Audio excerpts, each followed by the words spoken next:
áreas da medicina veterinária que todo mundo acha que conhece, até perceber a complexidade que existe por trás de cada diagnóstico.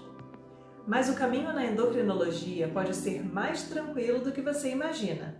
No novo Papo de Veterinária, eu conversei com Márcia Jericó, pioneira em endocrinologia veterinária no Brasil.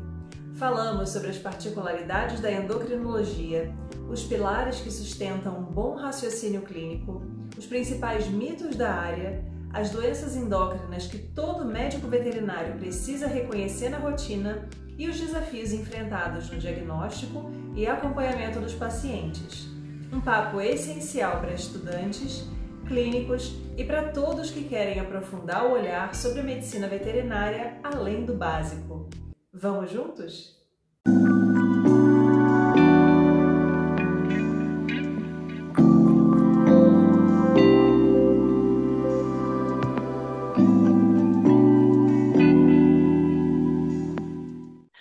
Olá, seja muito bem-vindo ao Papo de Veterinária, é um grande prazer ter você aqui com a gente hoje. Márcia Jericó é médica veterinária formada pela Universidade de Medicina Veterinária da USP de São Paulo, fez mestrado em Fisiologia pelo Instituto de Ciências Biomédicas da USP, doutorado em Clínica Médica pela Faculdade de Medicina Veterinária e Zootecnia também da USP, é pioneira no atendimento de endocrinologia clínica de cães e gatos no Brasil, sócia proprietária da Ceval, consultórios veterinários Alto da Lapa em São Paulo, sócia fundadora e coproprietária da MV Minds, Educação Continuada e Pesquisa Clínica, sócia fundadora, ex-presidente por 2 mandatos e vice-presidente em exercício da Associação Brasileira de Endocrinologia Veterinária, membro da Society of Comparative Endocrinology e co-editora do Tratado de Medicina Interna de Cães e Gatos da editora GEM, vencedor do Prêmio Jabuti em 2015. Seja muito bem-vinda, Márcia. Obrigada, Thaís. Eu agradeço muito o convite, viu? Me sinto honrada em participar desse tipo de ação que eu acho tão importante, que é o bate-papo entre veterinários mesmo, né? Márcia, para a gente começar do começo, quando foi que você escolheu a medicina veterinária como profissão? Já existia alguém da sua família na medicina veterinária ou você foi desbravadora desse caminho? Não existia ninguém da medicina veterinária na minha família. Talvez eu seja uma das primeiras também a fazer curso superior, né, na família, especialmente na área da saúde. E eu escolhi veterinária, é uma história bem interessante, porque eu sempre falei que eu queria ser médica, né, médica medicina humana. E aí, em determinado momento, né, eu comecei a questionar a minha vocação para ser médica, inclusive pelo meu próprio relacionamento em relação ao sofrimento humano, né? Acho que. E aí eu fui descobrindo que eu tinha muito mais empatia pelo sofrimento animal do que pelo sofrimento humano, com todo respeito, né? Isso de maneira alguma é desabonador. Mas eu tinha, assim, uma coisa de orgulho, né? Como leonina que eu sou, de que se eu fizesse veterinária, iam falar que eu estava fugindo, né?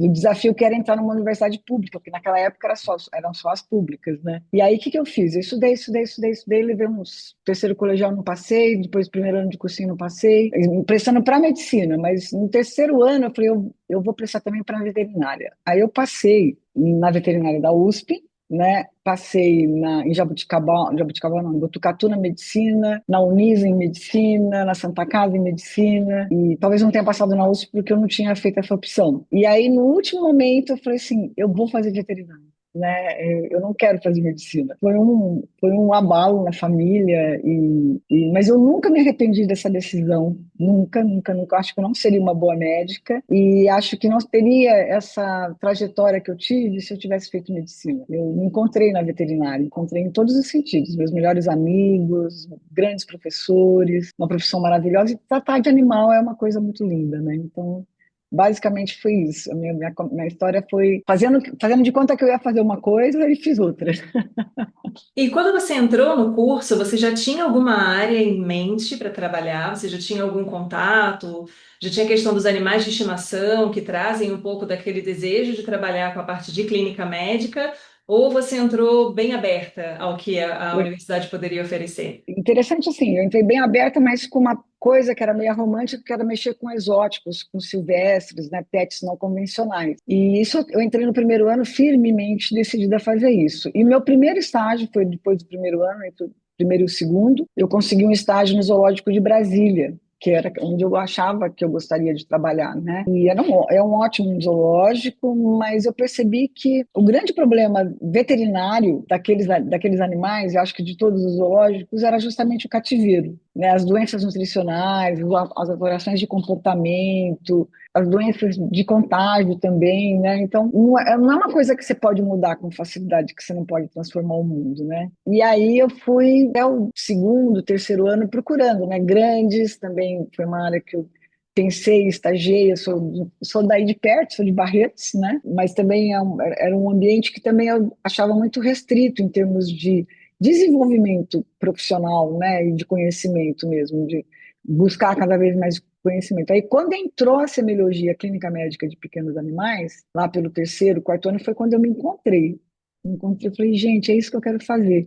E especialmente quando eu vi as aulas da professora Bitica, minha professora de patologia clínica e clínica médica, e ela tinha um raciocínio muito lógico, né? Então isso foi o que, aí passado essa terceiro, quarto ano, eu já tinha me decidido já em fazer veterinária clínica de pequenos animais. E a questão das especialidades na nossa profissão, ela é relativamente recente, assim. Então, durante muito tempo, o médico veterinário chegava no mercado de trabalho como deve ser, como deveria ser até hoje, como um generalista, para a partir daí começar um direcionamento. E aí houve uma época em que houve um grande boom de começarem, né, pioneiros como você, a buscar áreas de especialidade dentro da profissão. Então, como é que foi o seu caminho até chegar na endocrinologia?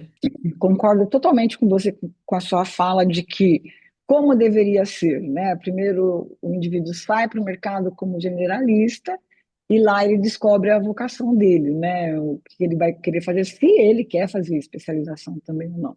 Porque a clínica geral é importantíssima, ela é a base de todas as especialidades, né? O meu direcionamento para o serviço de endocrinologia, ou para o estudo de endocrinologia, foi quando eu era médica veterinária, contratada, né, me formei e fui contratada como médica veterinária no Hospital Veterinário da Universidade de São Paulo. E aí, a própria professora Mitica, de novo, né? Eu tenho grandes mestres, professor Larso, que Deus o tenha, meu mestre maravilhoso no doutorado, professora Maria Helena, então são pessoas admiráveis mas naquele caso em especial, a professora Mitica falou: olha, tem um criador de pastor alemão querendo sacrificar um filhote dele que é portador de nanismo hipofisário, que é uma raça que tem essa doença, não é comum, ela é rara, mas ela acontece, é um gene recessivo, que é a falta do hormônio de crescimento, o animal fica não. E como ele era um criador, aquela fêmea que ele tinha era um atestado que ele tinha esse gene no plantel dele. Ele não queria ficar, ele não queria sacrificar. E quando eu vi aquele pastorzinho, daquele tamanhozinho, né, com aquele pelame de filhote, e já com uma idade que deveria ser bem maior, eu fiquei encantada. Eu falei, ah, não, professora, não vamos sacrificar, não, né? Eu vou ficar com ela. E eu adotei essa pastorzinha anã, né, com nanismo hipofisário. E aí comecei a estudar o que eu podia fazer, eu tinha que aplicar o hormônio de crescimento, tá bom, como fazer o hormônio de crescimento, aí eu fui na USP, me infiltrei lá na endocrinologia humana para saber tudo, e aí, nesse momento, assim, terra de cego, quem tem um olho é rei, né, Thaís? A gente, lá na universidade, eu virei especialista em doenças endócrinas, se eu gostava de uma, eu deveria gostar de todas, né, aí todo caso endócrino foram me encaminhando e aí eu fiz o mestrado na parte de hormônio de crescimento e danismo hipofisário, depois fiz doutorado com determinações hormonais, avaliação de métodos, né, os diferentes métodos para dosar hormônio. E foi isso, né? Foi uma trajetória. Eu fui motivada pela necessidade de ajudar um animal cuja especialidade, né, a doença que ele tinha, me encantou. A endocrinologia é linda, né? Ela é multissistêmica, multissintomática, enfim. E a clínica é a base disso tudo, né? Sem dúvida nenhuma. Né? E aí realmente houve um boom aí de especialidades, né? Cada uma com o seu pioneiro, né? Justamente querendo preencher essa falta de conhecimento mais aprofundado, né? E hoje a gente tem várias, né? Às vezes, mas é como você falou, o recém-formado ele já quer se tornar um especialista e é muito cedo para isso. Ele teria que fazer uma residência ou atuar a campo, né? Uns 2 anos para pegar uma bagagem, né, e realmente se dedicar à especialidade. E aí, considerando que a endocrinologia, assim, da mesma forma que te encantou, né? Essa questão dela afetar o paciente em diversos sistemas, né? Ter manifestações muito diferentes também. Isso às vezes assusta algumas pessoas, né? Então eu acho que as especialidades têm um pouco desse aspecto. Às vezes o que encanta uma pessoa, por exemplo, pela neurologia é o que afasta uma galera de pensar em trabalhar nessa área. Se você tivesse que nomear 4 pilares para essa área, quais seriam? Primeiro, fisiologia, sem dúvida nenhuma. Porque se você sabe como os hormônios funcionam, quem são as glândulas endócrinas e como eles funcionam, a endocrinologia basicamente é baseada em hipo e hiperfunções. Aí você subtrai aquela ação hormonal, você pode ver os sintomas, você exagera aquela ação hormonal, você pode ver os sintomas também pela própria ação fisiológica daquele hormônio. Né? É a chamada fisiopatogenia, que explica todos os sintomas, né? Então, essa seria a primeira coisa que me encantou e que a base dela é a fisiologia. A segunda é a patologia clínica, porque cada uma das doenças endócrinas ela tem a sua característica de exames laboratoriais de rotina, né? Então, claro, a diabetes com a hiperglicemia, mas o hipercortisolismo com a trombocitose, a elevação das enzimas hepáticas. Então, os exames de rotina, hemograma, bioquímica sérica, urinálise, além da patologia, a imagem, acho que é também são ferramentas fundamentais. Então, você tem que confiar nessas ferramentas, se apoiar nelas, para aí você começar a dosar hormônio. E aí eu acho que seria o terceiro pilar, que é a necessidade de você confirmar o diagnóstico através de dosagens hormonais. E aí é muito importante também que você saiba escolher o método, escolher o laboratório, tem que ser um laboratório de confiança, que já tenha validado esses métodos, porque as dosagens hormonais são muito suscetíveis a variações pré-analíticas e pós-analíticas, né? Então, tem várias situações que podem derrubar o seu diagnóstico porque o exame não foi feito da maneira correta, nem no lugar correto, né? Então, se informar quais são os melhores lugares para dosar hormônio, né? Ver quem tem mais reputação e não necessariamente mais volume também, né? Mas é isso. Então, conhecer bons laboratórios e que validaram esses métodos. E o quarto pilar, eu diria que é o bom prognóstico das doenças endócrinas. Isso é uma coisa que nos satisfaz muito, né? Elas geralmente são doenças crônicas, mas com tratamento, e não são progressivas e inexoráveis. É diferente de você pegar um paciente com uma insuficiência cardíaca congestiva que está na classe A e ele vai evoluindo para a classe B, C e D, ou então a doença renal crônica que está no estágio 1, mas você sabe que vai evoluir.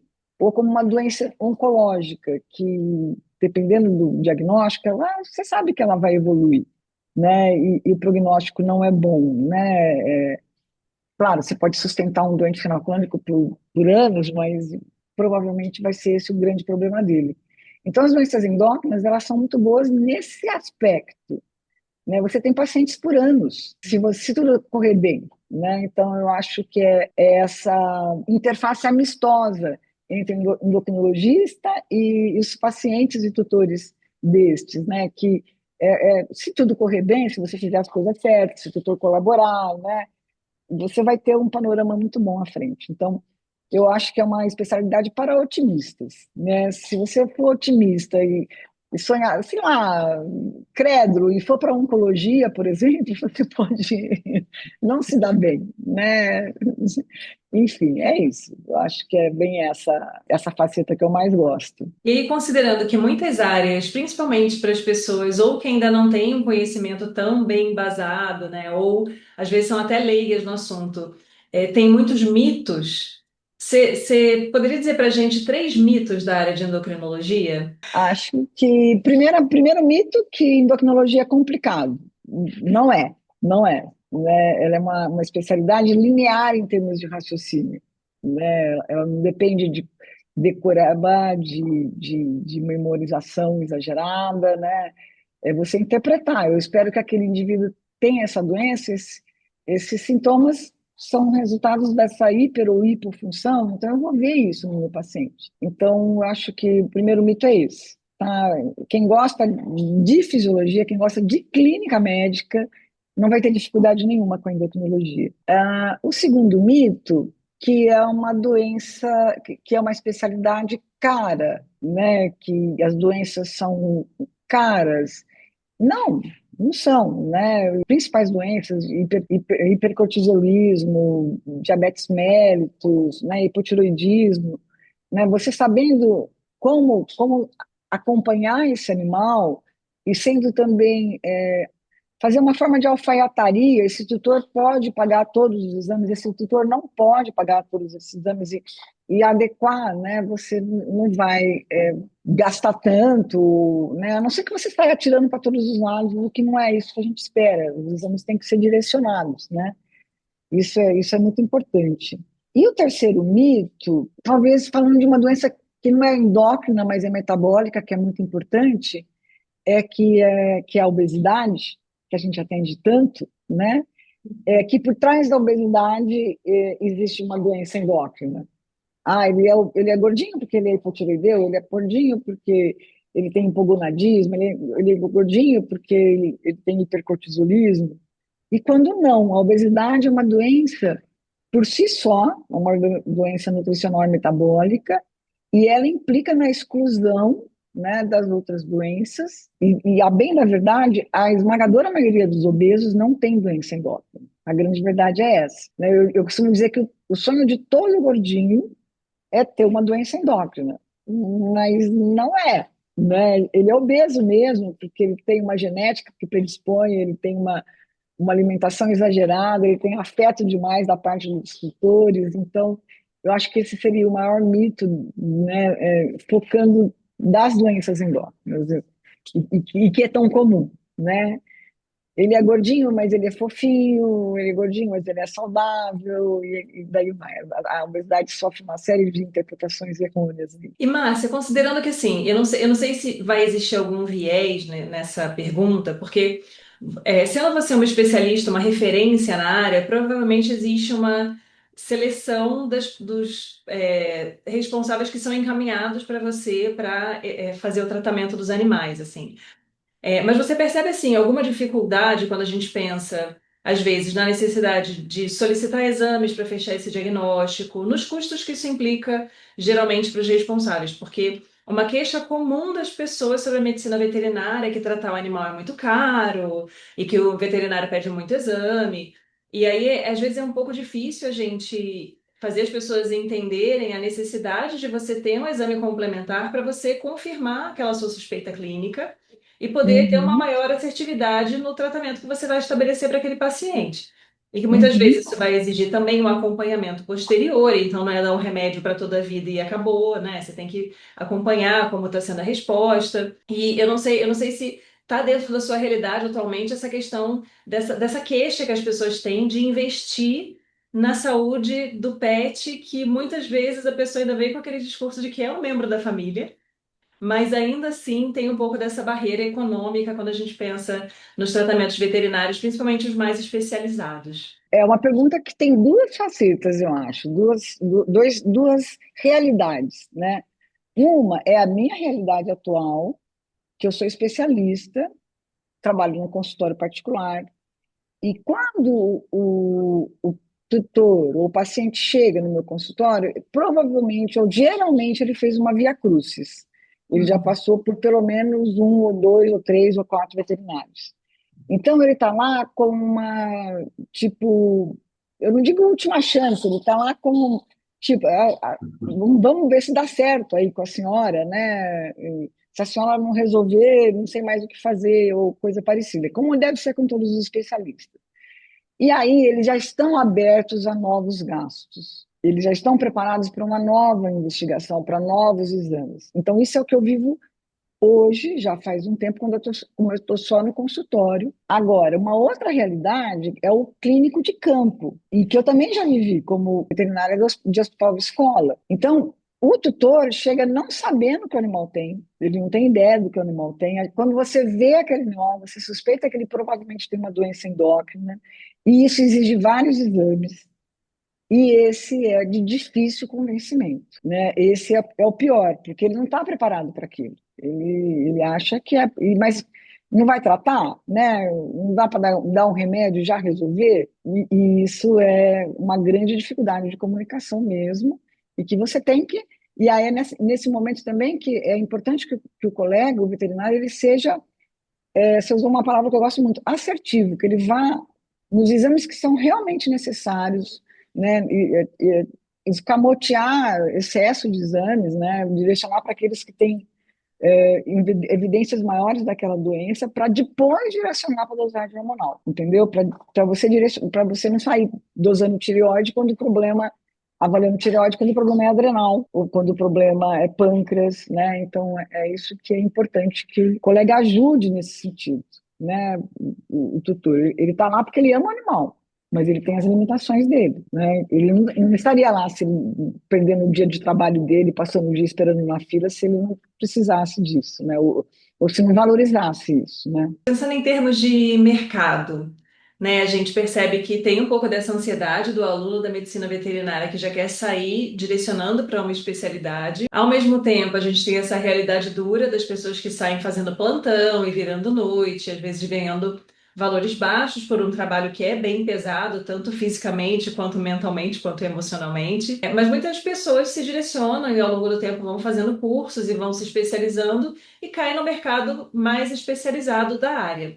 Como é que você percebe esse mercado hoje em dia? Você acha que já existe uma tendência à saturação, ou esse mercado ainda tem bastante espaço para pessoas que realmente estão ali empenhadas em fazer um bom trabalho? Eu acho que, sinceramente, eu acho que já existe uma tendência à saturação. A gente vê vários programas de especialização. Eu mesmo coordeno um programa de pós-graduação Lato Sensu, né? Tem uma empresa junto com a Viviane Demarco de educação continuada, da QMV+. Então, a gente vê, mas especialmente nesses cursos de pós, né, ou de especialização, uma grande representatividade, o número é cada vez mais alto. E aí, isso só ilustra também a quantidade enorme de cursos de medicina veterinária que nós temos, né? O que a gente tem no Brasil é uma oferta de médicos veterinários muito alta. E a única forma que essa massa, em que a esmagadora maioria se direciona para pequenos animais, tem de se destacar procurando cursos de aperfeiçoamento. E o mercado responde fazendo isso. Então, eu acho que existe já uma grande quantidade de especialistas em endocrinologia, de cursos de vários lugares, né? Não só na São Paulo capital, mas no interior, em outros estados. Mas essa é a realidade, né?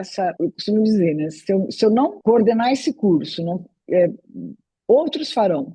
Se eu não fizer do jeito que eu acho que tem que ser, outros farão. Então, já que é uma realidade, vamos fazer do jeito que a gente acha que é o certo, né? Essa, mais ou menos essa é a minha posição. E aí, o que que você percebe que diferencia um bom profissional de um profissional de excelência, de um profissional que realmente consegue se destacar no mercado, consegue uma boa projeção, consegue alcançar um sucesso na carreira? Acho que, em primeiro lugar, aperfeiçoamento. Ele deve participar de simpósios, semanas acadêmicas, participar de congressos e dentro disso também entrar em cursos, né? Ele tem que se fortalecer do ponto de vista de conhecimento, porque isso ninguém pode tirar de você. Você sabendo mais do que os outros, cedo ou tarde as pessoas vão perceber isso nos seus casos, né, numa discussão, num argumento,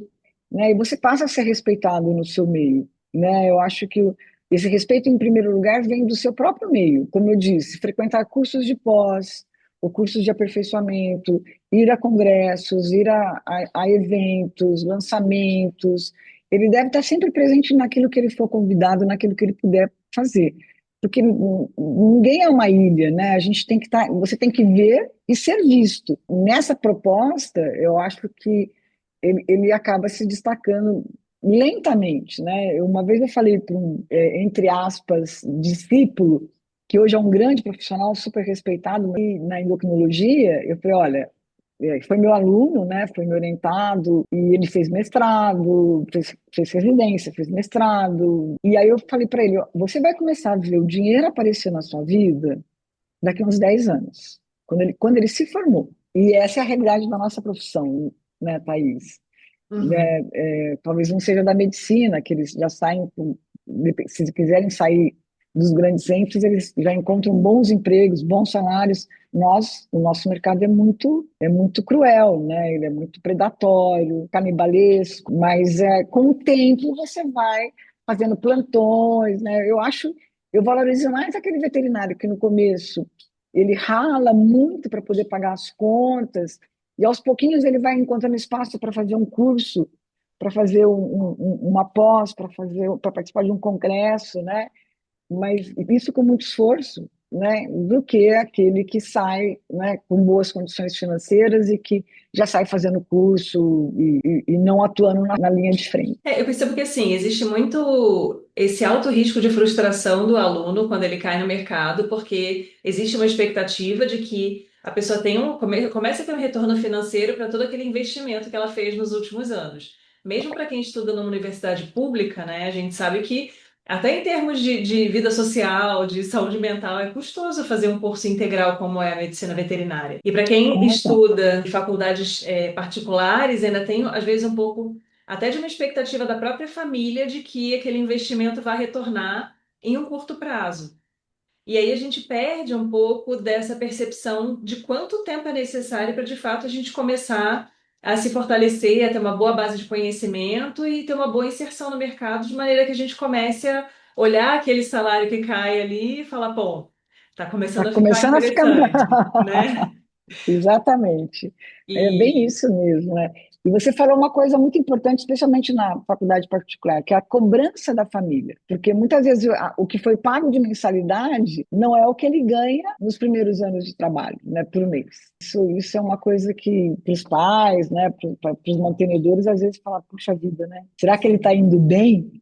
Tadinho, ele está se esforçando como louco, né? É. E tem essa questão também, né, da própria necessidade de uma vivência para que aquilo que você aprende em um curso, em uma especialização, aquilo que você vê num congresso, possa se consolidar como conhecimento. Então, por mais que algumas pessoas às vezes tenham uma condição de investir, a pessoa que não vivencia a área, a pessoa que não vai atrás, que não pega caso desafiador, que não estuda mais um pouco, que não busca aquela rede de contatos de pessoas que talvez tenham uma experiência um pouco diferente, né, e podem agregar.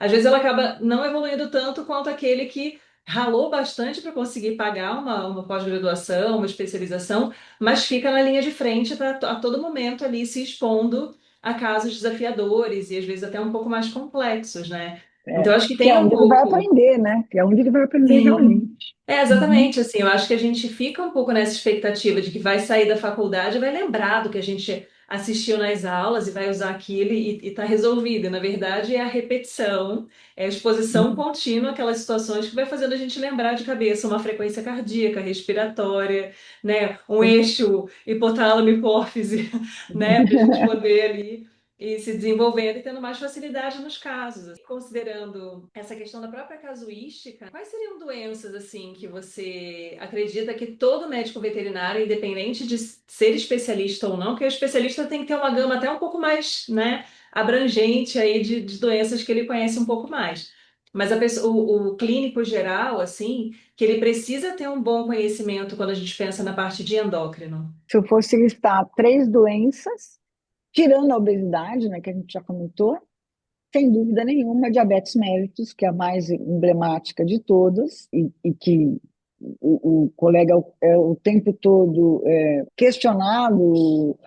Todo tutor conhece alguém diabético, tem um parente diabético, já teve um animal diabético, então é uma doença que é uma doença importante em termos de complicações, se não tratada adequadamente, né? Então, eu acho que ela está em primeiro lugar, mas não é a mais frequente na minha rotina. A mais frequente na minha rotina são os quadros de hipercortisolismo ou síndrome de Cushing, que são as doenças das adrenais. Ela ocupa aí, sim, eu diria, 50% dos meus atendimentos, né? Porque também é uma doença de difícil investigação, ela implica em exames, em determinado gasto, e o tratamento também é complexo em termos de custo, então os colegas acabam encaminhando mais frequentemente. Então eu diria que é diabetes, né, doenças da adrenal e hipotireoidismo em cão, junto com hipertireoidismo em gato, né? O cão tem muito hipotireoidismo e o gato tem muito hipertireoidismo. Então, se você tem uma clínica que predomina cães, você tem que entender de hipotireoidismo, tem que dar uma estudada. Se é uma clínica que predomina gatos, hipertireoidismo é muito comum, né? A gente tem que ter um grau de suspeição alto para hipertireoidismo em gato e hipotireoidismo em cão.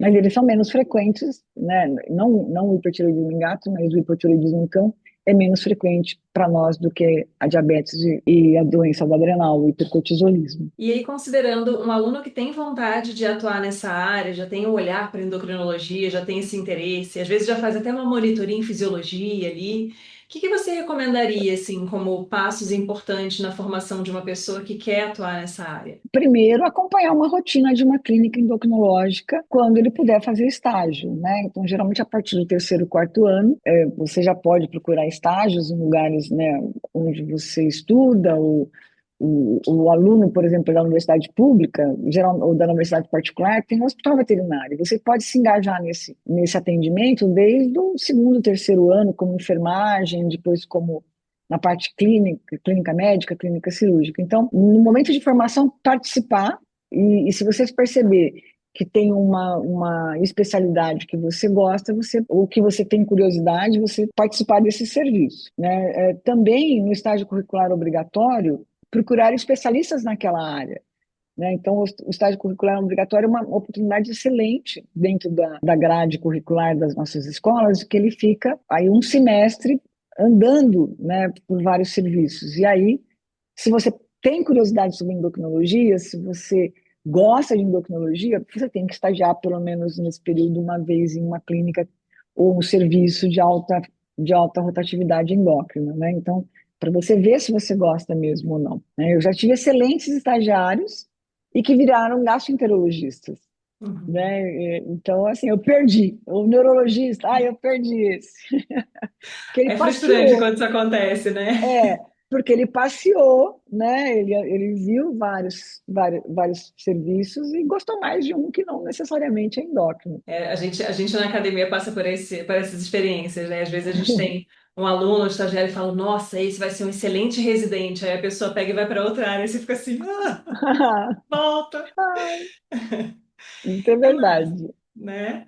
O que que você aprendeu na prática da medicina veterinária que você acha que todo mundo deveria saber? A primeira resposta e mais acadêmica impossível é que eu tenho que estar estudando sempre, porque o conhecimento se renova. Você não pode parar no tempo. Se você gosta de uma especialidade, nesse caso específico de se dedicar, eu aprendi que você não pode dormir de touca, entre aspas, porque você vai ser atropelado pelo conhecimento novo que tem por aí. Então, de novo, simpósios, congressos, ler papers periódicos, eu acho que é muito importante, né? É muito importante. Agora, uma outra coisa que eu aprendi com o tempo, isso foi uma coisa que eu fui desenvolvendo, porque eu sou muito impulsiva, eu sou apressada, né? E foi ter mais empatia. E isso foi uma coisa que tem gente que já nasce com isso naturalmente, né? E outras não. Talvez eu não era empática, não tanto com o animal. O animal a gente sempre tem empatia, mas com o tutor, né? Se colocar no lugar dele, né? De novo, né? Ele não está lá porque ele quer. Ele está lá porque ele precisa de você. E é isso, talvez, uma coisa que a gente tem que ter. Tem que ter conhecimento e empatia. Acho que resumindo é isso. E se você acordasse hoje com a oportunidade de voltar e bater um papo com a Márcia que entrou lá na Faculdade de Medicina Veterinária, lá no primeiro período, e não fazia ideia do que ia ser a vida dela a partir ali daquela escolha, o que que você diria para a Márcia? Continua que está tudo certo. Vai fazendo essa trajetória que Deus arrumou para você, que você vai ser muito feliz e muito realizado. Eu acho que eu não faria para ela não mudar nada. Eu fiz um curso maravilhoso, tive excelentes amigos, participei de festas, né? Fiz muita bobagem, enforquei, estudei muito, me dediquei, me encontrei, né, nela, na universidade, na profissão, eu me realizei de verdade, né, como pessoa e como profissional. Então, eu não faria para ela, eu não diria para ela mudar nada.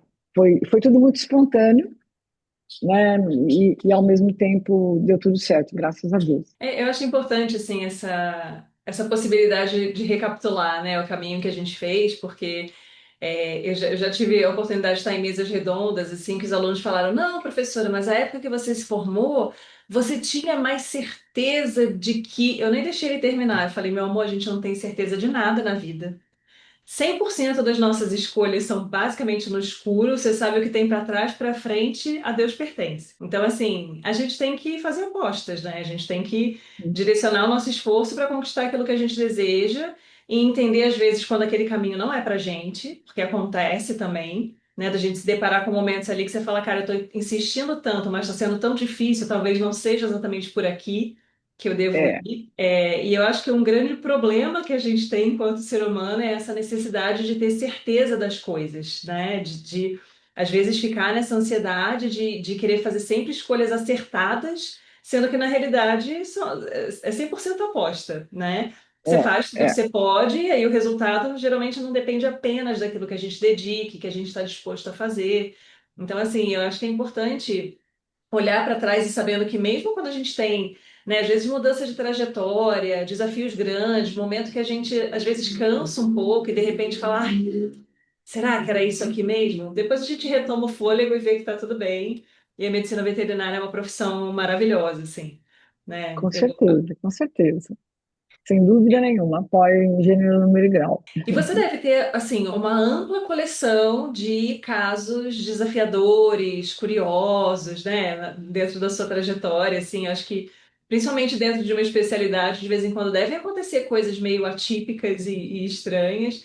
Tem algum caso, assim, que você lembre que você possa trazer? Ou um caso que te marcou muito, né, ou algum que você fala, gente, o que está acontecendo aqui? Olha, é difícil responder essa pergunta. Eu atendo, em média, 10 casos por dia e 3 a 4 vezes por semana, então são tantos casos. Eu me lembro de um recente, tinha um cão que foi adotado e que, por um médico, aliás, um casal de médicos, e que adotado já meio maduro, né? E eles descobriram um tumor adrenal, né, grande, relativamente grande, e eles foram passando por vários colegas, e, enfim, eles acabaram no meu consultório e eles queriam uma opinião, se eu, o que, que eu faria, né, o animal mais, olha, acho que você deve apostar, né, procurar uma abordagem menos traumática possível e talvez a videolaparoscopia cirúrgica seja mais indicada para ele não ficar muito tempo em anestesia e ele o chama Bartolomeu, mas assim, um vira-lata daqueles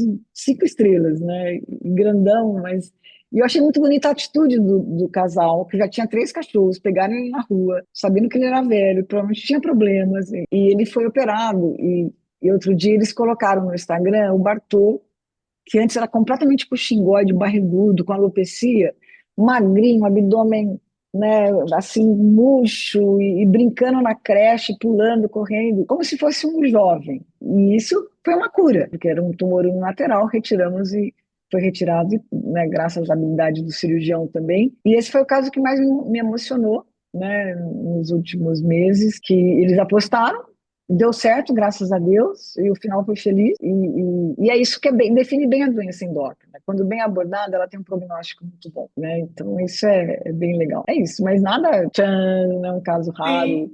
né? Não, mas é bacana, porque assim, eu acho que tem muito dessa questão, né, do impacto, às vezes, que a atuação do médico veterinário tem sobre uma família. Então, você tem que lidar com a disponibilidade que as pessoas têm, financeira, emocional, de abordar um caso que às vezes pode ser que tenha solução, mas às vezes a pessoa não tem muito como sustentar aquilo, né? Então, são tantas esferas, né? Se a gente for parar para pensar, não só na parte técnica, no conhecimento que você já traz, que você já tem, mas em tudo que isso envolve, né? Famílias que adotam animais, né? E às vezes um animal que tem um histórico mais complicado, animais que são resgatados, animais que vêm de lares, né, que antes tinha uma situação abusiva e aí é resgatado por uma nova família. Então, assim, a coisa vai se escalando, né? Então, É, são é, muitas esferas, assim, e às vezes a gente tem que lidar com questões emocionais. Eu trabalho com ruminantes, então, assim. A questão emocional na minha área ela é um pouco menos frequente, mas de vez em quando a gente lida com cabras e ovelhas que são pet. E para a com gente também é um certeza. grande desafio, né? Então acho que, assim, Sim, se eu parar sim, para sim. recordar. as situações mais curiosas que a gente vive são com essas pessoas que, às vezes, para um animal de produção, tem um olhar como se fosse um cão, um gato, um animal que Ah, dorme na cama sim.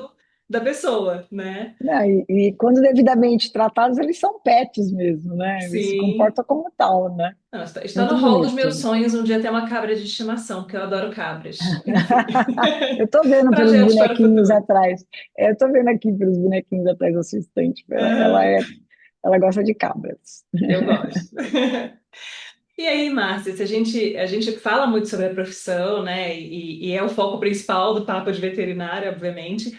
Mas assim, eu gosto de trazer alguns aspectos porque a vida não é só a profissão. A gente é feito de muitos outros aspectos, né? De muitas outras vivências e muitas outras experiências. E às vezes a gente passa muitos anos dedicado exclusivamente à profissão, até a gente começar a ver que a gente tem que ter espaço para outras coisas que também compõem uma vida feliz, né?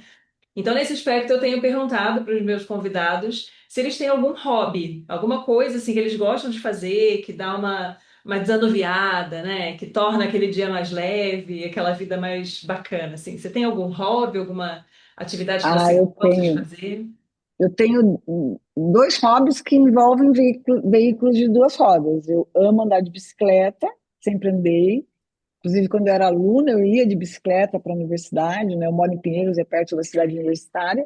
Eu sempre andei. Minha bicicleta tem mais de 40 anos, né? É uma Caloi 10 assim, perfeita, linda, eu amo de paixão. E sou motociclista. Eu ando de motocicleta desde novinha também. Quando eu entrei na faculdade, ao invés de pedir um carro, eu pedi uma moto de presente, Uhum. né? Com gratulações. E foi uma motinha, se fosse carro seria um carrinho também, né? Nada. E eu tenho moto até hoje, né? Hoje eu tenho uma Harley, uma Deluxe, que eu viajo, né? Tive a sorte de encontrar um grupo de motociclistas mulheres, que são chamadas de Ladies of the Roads, né? Que vêm de todos os cantos do Brasil, mas o grupo inicial foi aqui em São Paulo, que também a gente já fez viagens incríveis de moto, né? Não é exclusivamente feminino, né? Maridos, namorados são bem-vindos, mas algumas viagens são só das mulheres. E a gente já foi para a Itália, né? Fazendo viagem de moto, para o Uruguai, né? Para o sul, para o norte, para o centro-oeste, para Brasília. Então, na moto eu me realizo bastante. E é muito importante, né? A gente ter Com esses espaços, certeza, né? com É super certeza. Você tem, importante. você tem que ter um hobby e você deve cuidar da sua saúde também através da atividade física regular. Eu acho que esses são os pilares para manter a nossa saúde mental, né? Além de Uhum. gostar do que está fazendo. E aí, Márcia, agora eu vou te complicar de novo. Eu vou te perguntar, algum profissional que te inspira? Pode falar vários, não tem problema. Eu posso falar de uma pessoa eu vou falar de uma só, que é o primeiro nome que vem à minha mente, que é, são dois, na verdade, né? O primeiro da veterinária, ele faleceu ano passado, né? O professor Larson, ele foi meu grande mentor, meu grande apoiador, a forma como ele lidava com as pessoas, a dedicação à especialidade dele, que era dermatologia, o entusiasmo dele pela dermatologia, né? O quanto ele era empático, o quanto ele era carinhoso, o quanto que ele era bravo quando tinha que ser bravo. Então, ele foi uma pessoa que me inspirou muito, né? A professora Mitica me inspirou no início da carreira, sem dúvida nenhuma. Mas o Lárcio depois ele foi mais o meu mentor, né? E uma pessoa que eu amei e amo muito até hoje, né? E que a vida não foi tão longa dele como deveria ser. E a outra pessoa que é a grande responsável por quem eu sou hoje é uma médica endocrinologista humana, é a professora Berenice Bilharinho de Mendonça. Ela é professora titular da Universidade de São Paulo, da Faculdade de Medicina, foi chefe do serviço de endocrinologia e dosagem hormonal por muitos anos. E ela, quando eu adotei essa cachorrinha com nanismo, eu fui parar lá na Faculdade de Medicina, como eu falei, e procurar o departamento de endocrinologia. Eu acabei parando na sala dela. A secretária apontou, eu entrei, enfim, e ela me recebeu de uma maneira tão calorosa, assim, acolhedora. Ela sabia que eu era uma profissional da Universidade de São Paulo, da mesma universidade que ela, da veterinária, mas ela teve uma posição tão generosa porque ela abriu o laboratório para a gente dosar hormônios e ela me indicou onde eu poderia tentar fazer o hormônio de crescimento extraído de hipófises caninas, que foi o meu mestrado, né? E ela fez o contato com o IPEM, o antigo IPEM, agora que nem, né? Que eles faziam radioimunensaio e purificavam hormônios peptídicos para fazer imunensaios. Então, ela abriu um caminho e ela me recebeu sempre, com todas as dúvidas que você acha disso? Pode ser isso, pode ser aquilo, mostrava, contava a história clínica. Ela me recebeu na casa dela. Eu a considero assim uma mãe intelectual, uma grande amiga, né? E que realmente, sem o apoio dela, eu acho que não teria tido todo o acesso que eu tive e facilidades que eu tive assim no começo. E Sim. acho que você tem que ter sorte para encontrar pessoas assim na vida também. Eu acho que são dois fatores, né? Você ter a sorte de encontrar e você perceber o valor que tem, né? Um mentor, uma pessoa assim que abre portas na história profissional e às vezes Com pessoal certeza, também, né? com certeza. E Márcia, tem algum livro ou filme que você gosta, assim, que seja meio de estimação? Menina, eu tenho vários filmes de estimação, a começar pelo Ben-Hur, que eu amo, de aquela corrida de bigas é maravilhosa, né? Que é lá da década de 50, mas todos os grandes clássicos, né? Mas eu estou impactada agora com o Devoradores de Estrelas, que é o Project Hail Mary, né? Que é um filme recém-lançado de ficção científica, que, sem dúvida nenhuma, é um dos melhores filmes que eu já vi nos últimos tempos.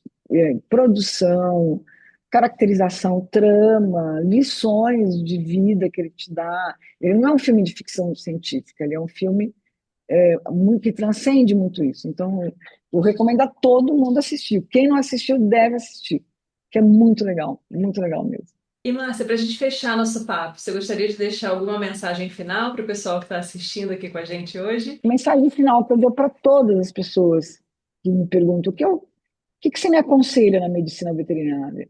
Estude, nunca deixe de estudar, né? Não importa o que você goste, se dedique, né? Faça cursos, fóruns, simpósios, assista a aulas, né? Hoje tem tanto curso gratuito, tanta coisa na internet, né?